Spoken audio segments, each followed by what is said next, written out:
Merci d'être en direct sur BFM TV. Bonsoir, vous êtes humoriste, très engagé dans la cause, j'allais dire, la cause des quartiers. Vous avez assisté à cette rencontre. Quel est votre sentiment après ces 6 heures de discussion? Mon sentiment, c'est que le président devrait présenter le Téléthon, parce qu'il a quand même une forme époustouflante. Plus sérieusement, l'idée, c'est de poser la thématique banlieue pour ne pas l'opposer, comme seraient tentés de le faire certains médias, aux Gilets jaunes. Donc, par conséquent, je trouve ça plutôt favorable qu'il parle pendant 6 heures, et quitte à se manger des remarques pas agréables par des habitants des quartiers qui, en tout cas, pire que le fait d'être en colère, c'est ce qui me dérange le plus, moi, c'est le fatalisme. N'êtes-vous pas en manque de réponse ce soir, malgré tout?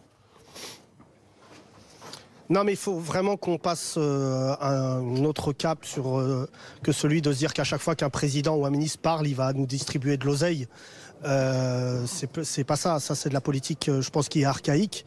Voilà, il y a des désaccords avec le président ou d'autres sur la question des quartiers.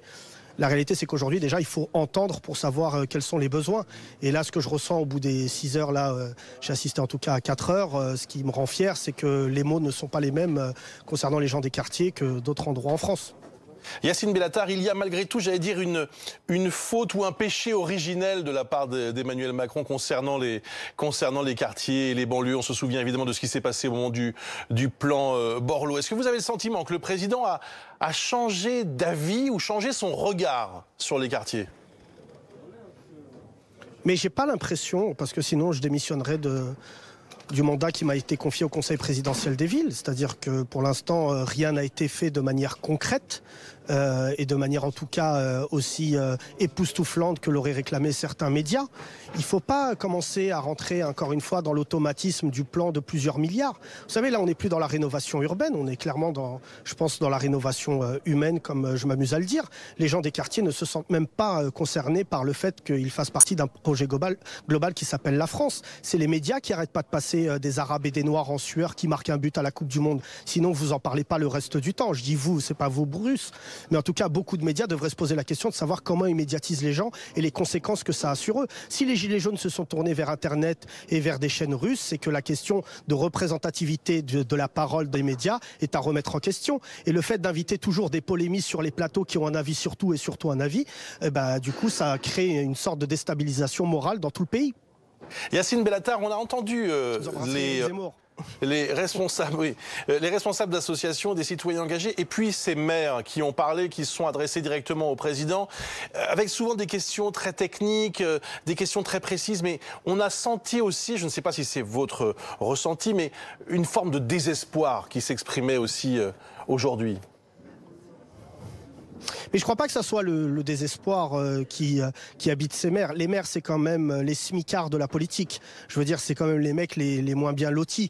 Aujourd'hui, quand on voit ce qu'est leur quotidien et des fois ce que la machine technocratique leur présente, on peut ressentir une forme d'incompréhension totale. Et les maires ont raison de frapper du poing comme certains députés. La réalité, c'est qu'on a beau parler de ces quartiers-là, si vous n'y vivez pas, vous ne pouvez pas comprendre dans quelle violence morale, voire par moments physiques, certains maires se retrouvent. Et même, avant toute chose, l'habitant. Il faut vraiment remettre au centre de tout l'habitant, qu'on puisse entendre ce qui se passe dans ces quartiers-là, même si ça fait pas plaisir, ça se passe sur nos territoires. Quand j'entends des gens dire que c'est les territoires perdus de la République, c'est des gens perdus qui disent ça. Ça fait partie de la France, qu'on le veuille ou non. Et aujourd'hui, la vraie interrogation que je me pose, c'est plus la question de certains Français concernant ces quartiers que celle d'un président de la République. Si vous voulez pas voter pour Macron dans 3 ans, vous votez pour quelqu'un d'autre. Vous aurez toujours le choix de faire partir Macron. Par contre, ces thématiques-là, si elles persistent depuis 40 ans, c'est que le responsable, c'est pas le président actuel, c'est aussi les autres présidents, quels qu'ils soient, et j'en connais certains et je les salue. Mais la vraie question des banlieues, c'est que vous avez toujours cru dans ce pays que les gens étaient en transit et qu'ils allaient partir. Ça fait 40 ans qu'on est là et on va rester, et j'aimerais vous le dire aussi qu'on va pas ramener que des Coupes du Monde. On veut aussi faire partie de l'histoire de ce pays avec des diplômes et une réussite qui est, j'espère, possible aussi en France et pas que dans des pays comme les États-Unis ou autres. Yacine Bellatar, on a aperçu à l'instant l'image du président de la République qui quittait Évry, image en direct sur BFM TV. Est-ce que vous avez le sentiment que ça peut être, au fond, cette réunion aussi, peut-être, je ne sais pas moi, une sorte de nouveau départ pour les relations entre ce président et les quartiers aujourd'hui? Alors je vais vous dire, Emmanuel Macron a un défaut, une qualité, c'est son âge. Donc aujourd'hui, de par son âge, j'ose croire qu'il connaît cette problématique différemment que certains hommes politiques. Il a grandi avec cette France-là, puisqu'on va parler de cela droit dans les yeux. Et je pense qu'il a fait en sorte, en tout cas, que cette problématique existe. Je pense, et il l'a dit en préambule, Emmanuel Macron aura réussi son mandat si on ne dit plus la banlieue pour la banlieue, quand on dira la France.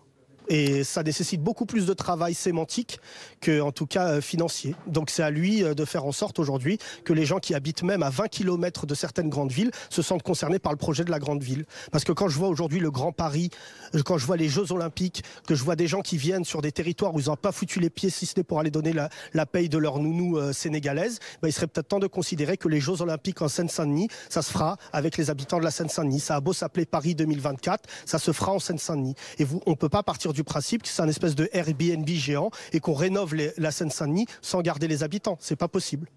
Un tout dernier mot, Yacine Bellatar. Ce matin, vous avez eu des mots assez peu aimables pour les députés La République En Marche.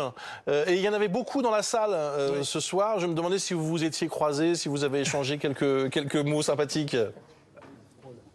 Oui, j'ai traité certains inquiétants pour eux, pour moi, en tout cas tous les députés En Marche que j'aime et que j'estime, pour pas dire la plupart, et qui font un travail formidable sur le terrain. Je peux vous dire qu'ils se sentent pas chèvres. Donc je dis ça aux autres députés En Marche qui me regardent et qui toute la journée ont passé leur temps à m'envoyer des tweets très sympas. Vous n'avez pas autre chose à faire, sérieusement? Je passe un message à la ministre de la Santé, Agnès Buzyn. Franchement, vu l'état du système hospitalier en France, vous devriez vous occuper plus des hôpitaux que d'Yacine Bellatar. Merci Yacine Bellatar, merci d'avoir répondu à nos questions en direct ce soir sur BFM TV en direct. Donc, qu'est-ce que vous dites? On vous entend plus. Qu'est-ce que vous dites? Qu'est-ce que vous dites? On se ressemble vachement quand même, mine de rien. Oui, vous trouvez? Non, je suis quand même beaucoup plus mince que vous. Bah, les gens me disent ça, donc Bruce, si vous tombez malade, je viens, il n'y a pas de souci. Hein. Merci beaucoup Yacine Bellatar et merci d'avoir répondu à nos questions en direct. Minuit, bon, sur BFM TV, voilà, l'heure avancée.